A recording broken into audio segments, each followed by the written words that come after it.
This is so personal to me. Even thinking about making this video is making me so anxious, but I do have a discernment in my heart that everybody needs to know this. I experienced homelessness at 24. In a million years, would thought that I would crave a hot shower or like, you know, home cooked meal. I'm so grateful to this day that balloons didn't paralyze me. I would probably be dead. Guys, what's up? Welcome to My Unfiltered. This is my brand new YouTube channel. I do find that it is necessary for me to make this first video to glorifying God, because he has made all of this possible for me. I would have not able to get through 2024 without his help. I would probably be dead. Not even exaggerating, not even being dramatic. Without God hands on me, I would have not able to sit here making this video. I would have not become the person and the things that I have today, all thanks to him. Even the device that I'm using to record this is because of him. I'm thinking what an amazing start of my YouTube journey by making my first video dedicating to say thank you for your mercy. 2024 was crazy. Probably the most craziest year that I've been through in my life. Wow, that really shaped you. I'm more grateful. I am more soft. I'm breaking out of the things that will had a strong hold on me. I would have not able to build my own business, a little business. I don't think it's little, but it is little, but it wasn't little to me. I would not even have a business if God didn't come intervene. So just a little background, you know, since childhood, I'm Vietnamese. I moved to Wales when my mother met my stepfather. I was around 12 years old and we moved from Vietnam to Wales. I wasn't in I would describe as a healthy family. I would say that my upbringing was a little bit toxic. Growing up in my family, like me and my mother, we didn't have what you would call a healthy mother and daughter relationship. We wasn't intimate and there was a lot of conflict in my family, and I wasn't close with my stepfather. So if I could reflect back to my memory as a child, I would say that I spent a lot of my time wishing that I would turn 18 quicker just so I can move out the house. The day that I turned 18, I left and I started, you know, living on my own. For as long as I could remember, I've always been in a relationship, and I always categorize myself as that. Is why I always say that I'm a relationship person. I always like to be in a relationship. I don't like being single. I don't like doing stuff by myself. Really reflecting on it, for me at the time, always wanted to be loved and I always want to have a partner, which if you didn't have a good relationship with your father, you would really depending on a male love, I suppose, like that protection, that guidance that we're longing for, that we didn't have, I suppose, that was missing. I probably dated like maybe four or five relationships since I left home. You know, they're all was just about like a year and a half each. Now looking back, I wish I didn't get into any of these relationships, even though at the time I was so longing to be loved and stuff, but I really wish that I didn't. I wish that I just focused on careers first and chasing the things that I wanted to do instead of wasting my time unnecessarily, because by the end of it, there was no official benefits that came out from these relationships. Like, matter of fact, I've gathered about 4 unnecessary heartbreaks that could have been prevented, that left no benefit apart from teaching me that I need to focus on my careers, building myself instead of chasing endless relationship that conclude to being absolutely useless. I feel deep regret that I'm wasted about 4 years of my life. I would have been a lot more further of where I want to be instead of like, you know, still building it. The most highlight of 2024 was the last relationship that I've had. I was 21 years old. That was when I previously broke up with a guy that I dated. I was 21 and he was 31. I know there was something a bit, you know, dodgy about that scenario. I met him when I was 20, and when I turned 21, we broke up. I was going through like a really bad heartbreak. One of my friends, she messaged me and she was like, hey Ma, you know, you should go to this club. We're all going there, you know, everything's paid for, you just come along. I just finished work that day. I was a little bit tired, but I thought to myself, yeah, like why not? Like let's just go, I suppose. What's the point of staying at home being miserable? So I went and met my ex-boyfriend, who I got in a relationship with for 3 years. We met that night and quite quickly we got into a relationship. I think within like a month. When I met him, that was also around the time where I got close with the Vietnamese community. And the thing is with the Vietnamese community in England is that, I'm not saying everybody, like I'm not saying all the Vietnamese, but the fun that they would consider to be fun was going out and doing drugs. And I'm not blaming him in any way. I take accountability. Like I had a choice and that was the choices that I made. So I'm not blaming him, but there was an influence when I got with him. That was when I turned 21 and I was a really wild child, you know, like I did a lot of partying. I did a lot of drugs. I would say that we will probably be high like at least like 2-3 times a week. We would take like pills and ketamine. If we wasn't partying in the Vietnamese club, we would be over his friend's house and we would just do drugs at home. And I'm talking about very demonic environment where everybody sit at home, turn the light off and do drugs. Like you just get high with the light off and the music be blasting. We just sit there just high off our faces. And you know, when you're living that type of life, time go past really quickly. Before I know it, a year go by. You know, by the time I'm 22, a year of consistently doing drugs almost so often. I was thinking, okay, my money's going down. I need to figure out a way to make money. At the time, he started doing nails. Because in the Vietnamese community, like everybody does nails. Even in America, like, if you're Vietnamese, you're a nail tech. This is not even like stereotyping. It is like what it is, you know. That was one of the jobs that he did. And at the time, I didn't want to do nails. I really wanted to have my own marketing agency. But becoming an entrepreneur and building a business is very important that you don't have any distractions. I was still doing drugs on the weekend, inconsistent drugs taking, bad influences around you. It's really hard to be able to build this business, so that failed. Which I'm not surprised. When you build a business, that's a lot to learn. So you can't be like learning a couple of days and doing drugs for a couple of days, go back to learning. It just doesn't work that way. Through going out all the time and doing drugs, I built up a habit of doing it consistently. Before I know it, I wasn't doing it at the parties anymore. I was actually doing it at home. I mean, really coming into terms with it, it wasn't a bad habit. Like, it was an addiction. I built up a drug addiction to fast gas balloons. These are the gases that you would give pregnant women in hospitals when they're about to go into labor. You would give them these gases to relaxes their body. I guess it was just like a muscle relaxant. There's a term for it. Let me look it up, the name. Yeah, so I was addicted to nitrous oxide, and I would do it very consistently at home. Reflecting on those times, I did feel like I was spiritually attacked, or at least it was like very demonic. It was like I bought a whole box for myself, which is like 6 big bottles of nitrous oxide. I could not go to sleep if all of them were finished. Like, I would not able to get on with my day or leave the house unless they are all finished. For as long as I know that I still have it left, I would just do it and do it and do it until I know there's no gas left. Like, that's how much of a stronghold that it had on me. I would do it next to my best friend. Before you say like, oh, you know, why did she stop me? Like, I was a very stubborn person. She was very consistent at saying like, Ma, you should stop, you should stop, you should stop. I was so stubborn. If anyone trying to stop me from doing it or anyone said anything about it, I would be very violent and I would be very arrogant and stubborn and be like, well, don't tell me what to do. It's my life, it's my money. I could do what I want. My parents doesn't know about it. Ever since I left home, I was very distant from them. So my parents doesn't know anything about this. While I was doing it next to her, I remember she saying, oh my gosh, like, can you stop for a second to breathe air? That was how bad it was. Like, if I buy it, I will consistently do it until it runs out. And it gets so bad to the point that my leg would be in so much pain that I couldn't stand up. I'm so grateful to this day that balloons didn't paralyze me, because it could have. It really could have. It could have paralyzed me. I went through a phase when I was just very disappointed in myself that my business didn't go through. So I spent even more money on fast gas trying to distract myself from the fact that I failed this business that I want so bad. There was just like still this little voice that's always at the back of my head is saying, well, you know what? You got to try again. We got to find a way to bring money in. Let me just start a business that is more practical. You know what? Let me just do nails. I mean, I've had experience in nails. All of my friends are doing it. My sister was a nail tech as well. And everybody in my reality at the time, everybody did nails. And so I probably spent about like 2 or 3K on nail supplies. And for me at the time, that was a very big investment. After I take out about 2-3K and I bought all these nail supply, I started my second business with a lot of hope in mind. And at the time as well, like, this is when me and my ex started to argue a lot. We were arguing nonstop. The argument got too much. So I left the house. I remember having exactly £900 in my pocket. And bear in mind, because I just invested all of the money into the second business, I didn't have a lot of money left. I booked this random Airbnb, and I really want to put an importance to this, because I do want to include this in this video. It's so crazy reflecting back. You know, sometimes when you're in the middle of the midst of things, you tend to even like, you know, like that you're alone, and you really never is. There's God, there's highly infinite intelligence that creates all, knows all. At the time, I didn't realize that it was God. I just knew that I encountered this higher intelligence many times because I'm seeing so many synchronicities that was in my life. 2 days before the arguments break off, I was going to my new workplace that I've rented out. I've rented out a small nail studio in Southwest London. This was just like very, very early days. I didn't have a lot of clients, you know, I was still building up my clientele. On my way to work, I was waiting for the bus, and as if there was like something that tapped me on my shoulder, I look to the right, and in there it was like an old secondhand shop that sells electrical stuff. There's a sticker that says, it says something like, wake up and always think that something good's gonna happen. I'm gonna stick this picture right here so you guys can see it. How amazing God orchestrated everything. When I arrived at the room, I was very frustrated. Why is this happening? I'm going through a breakup. Now the least I want is to, you know, arguing with my best friend. And when I came into this Airbnb, I'm not kidding you, like the first thing I can see written on the wall was the exact same sticker that I saw 2 days ago, and it says, wake up and expect that something wonderful is going to happen. I was like, oh, okay, that's kind of cool.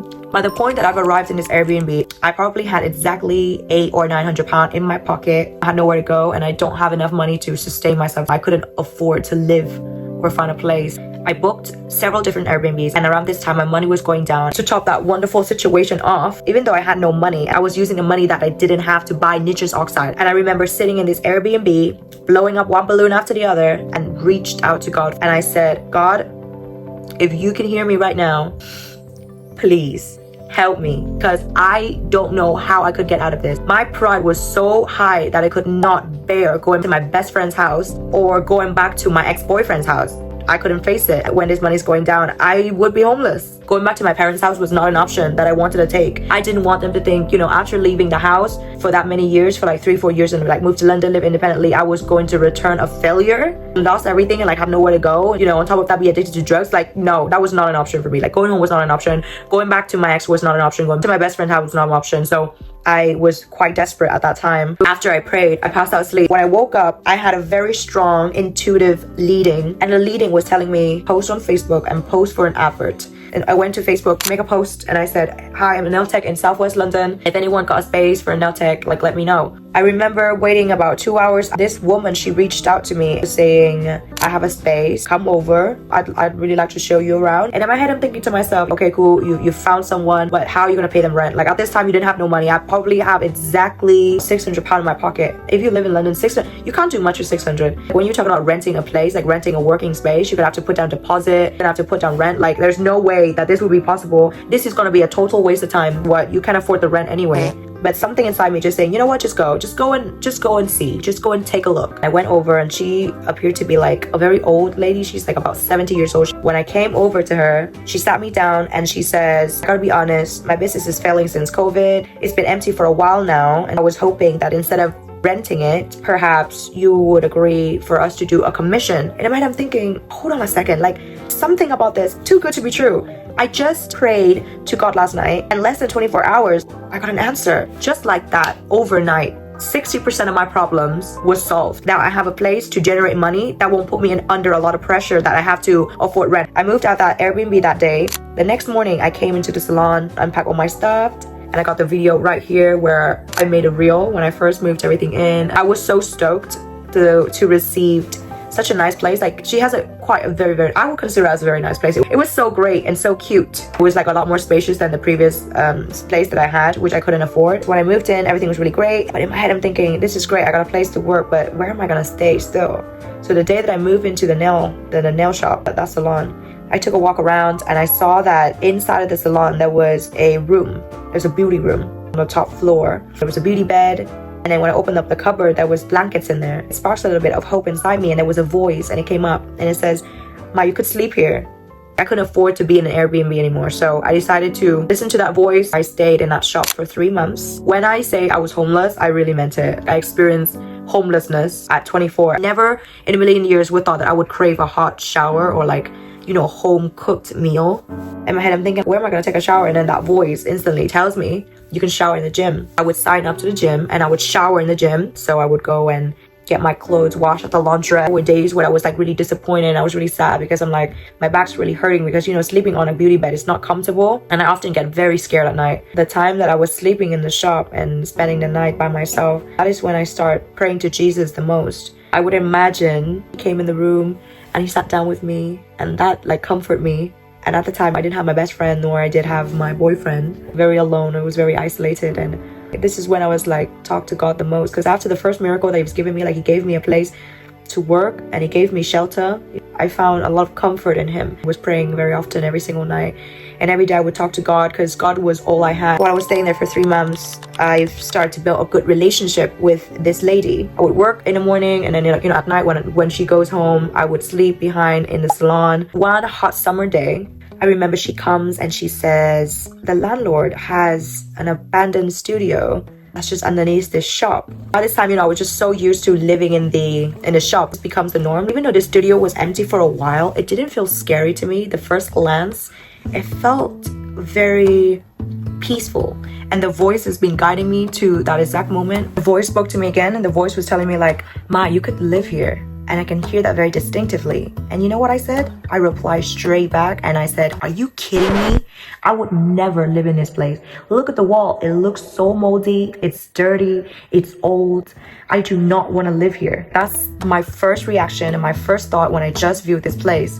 So I climb out the window and I forget about it. A couple of days after that, there was a young girl. She came past the shop and she says, hey, I don't have an appointment, but I just got my nails done and I really hate them. They're hideous. Could you be able to fit me in? Just like a quick fix. And I said, yeah, sure. She was a very nice, like social friendly girl. She asked me to hang out with her. She invited me over for dinner and It's like this same voice that's been guiding me to that very moment was telling me like, you should go hang out with her, just make a new friends, you'll feel better for it. So I listened to this voice. I came over her house, we cooked dinner together, we had dinner, it was really nice. For the first time in a really long time, it was really nice to just sit down with another girl and hang out and talk. And in that comforted moment, I wanted to open up to her. I told her everything that happened, and I'm going through a breakup right now, and I'm completely alone. I'm homeless. I don't have nowhere to go. I'm actually living in that shop that you saw me in. I'm sleeping in there. And I went to tell her about this. It was an old studio behind this shop, but I didn't really want to take it. It looks dirty. Just like as if there was just like something that went inside of her. Her eyes lit up. She became very excited, and she was like, oh my gosh, you need to take this place. God is telling you now to take this place. And bear in mind, she's not a Christian, but she believed in God.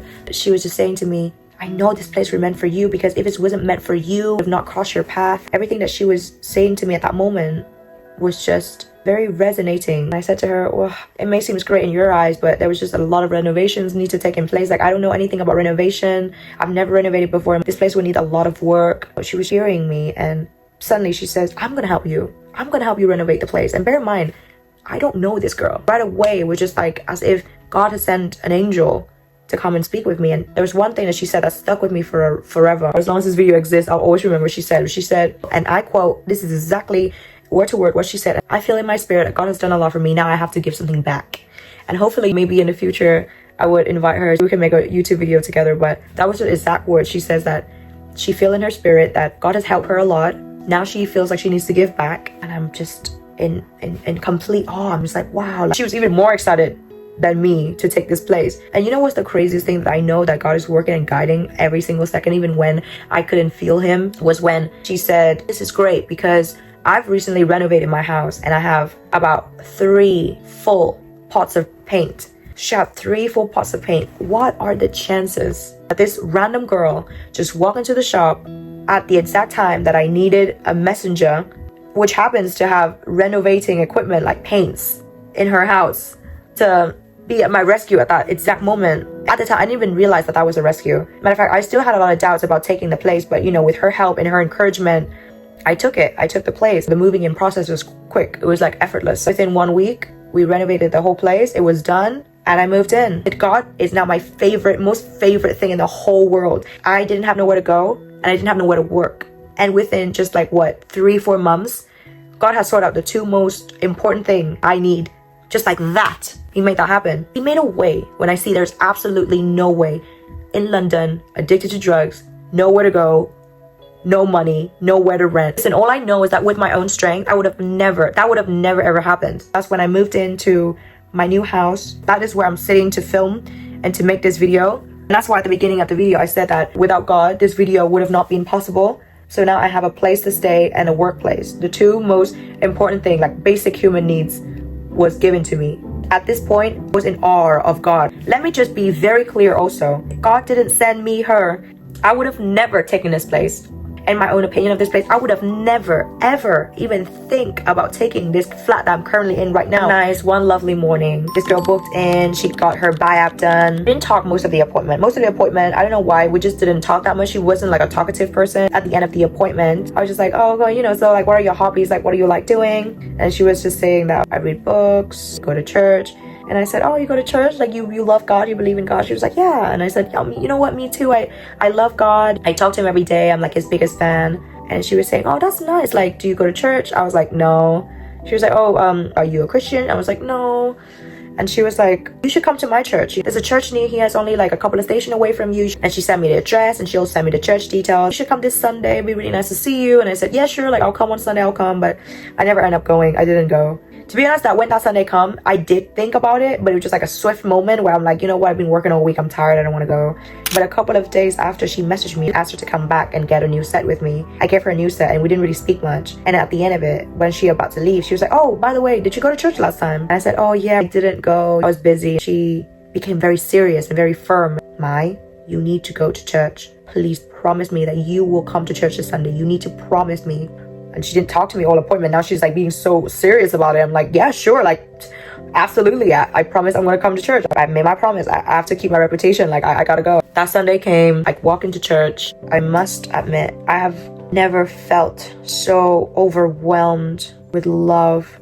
The minute I step in his church, I felt so much happiness. I remember I couldn't stop crying, but the most amazingest thing was that seeing so many people loved God the way I love God. And it was just so nice to be surrounded by people who also love him. This was all very new to me. I was brought into a world that I never knew existed, the world of people who love God and the way that people pray. It was just all new to me. By the end of service, a guy who was in church for a very long time, he spoke to me about baptism, and I feel in my spirit to tell you that it's time to follow God. At that moment, I felt so much joy, but my logical mind was just like, this is so fast. I remember telling him, like, let me just think about it. And I came home, since I went to church and came back, I had a lot of reflection and thinking like, oh my gosh, like I really want to do this, but this is a big commitment. This is like a whole new identity. It's like this voice has been guiding me this whole time, leading to that moment, was telling me, following God, what's the worst that can happen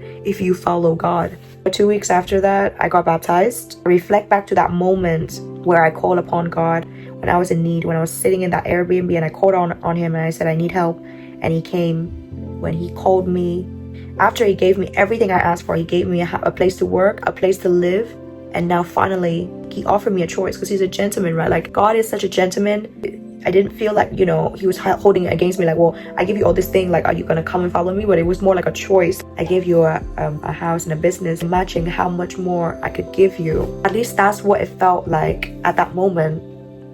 And now looking back, becoming a Christian and being in his kingdom and being saved by him was definitely like the most bestest thing that has happened in my entire life. After I got baptized, I was just so grateful by everything that he's given me. It's everything that I needed and came to my rescue. I was so grateful. And for everything that he's given me, I dedicated the business, like the nail business I had, for him. And fast forward to this day, I have a thriving business. Following Christ has helped me to quit drugs. I am now drugs free. I am set free from the stronghold of drugs. Since God's hands has been over my business and my life, there hasn't been a single day that I am not fully booked. The fact that I can sit here with a brand new phone and an iPad, with this big, huge iPad. This is like an iPad Pro Air or something like that. Only about 7 months ago that I was homeless. God has given me all of this, not even under a year. Not even under a year that he's made all of this, creating all of these amazing miracles in my life. He also put godly people into my life that guide me constantly, who I wouldn't even consider them friends. They're more like family. They're like my guidance. One of the most craziest thing I'd say through this experience was like the hot water shower. Every single time that I take a shower now, I'm very grateful. To soak my whole body in like hot water. That was like, I'm just so grateful for that, like out of everything. I used to be a very big overthinker. I used to worry a lot, but now I wake up and I feel so much joy and peace in my heart, knowing that God got it. How much guidance that he has directed me through. He's like my anchor, that I know, like, no matter what I go through in life, like, he'll always have my back. I want to communicate this message towards you too. No matter what, God got it. I promise you. And when you just start by praying, call upon him, I promise you, cross my heart, that he will answer. I'm so grateful that we have a creator that didn't just create all of us, leave us to suffer, but he's always ready to guide you. If his love didn't exist, the world would have ended a long time ago. All of us would have been dead a long time ago. I can't lie to you, with all of the blessings that I continue to have, I have to say I owe him my life. He is my world. It could also be your world and your happy ending. Integrate God in your life. I promise you cannot fail. If God is leading your life, you will not be disappointed. If you watch my video to the end, thank you so much for your time. See you next time. I'm gonna go to sleep now. See what time it is right now. Oh yikes, that's crazy. It is now 2:28 in the morning. I'm gonna go to sleep, definitely. Okay, good night guys.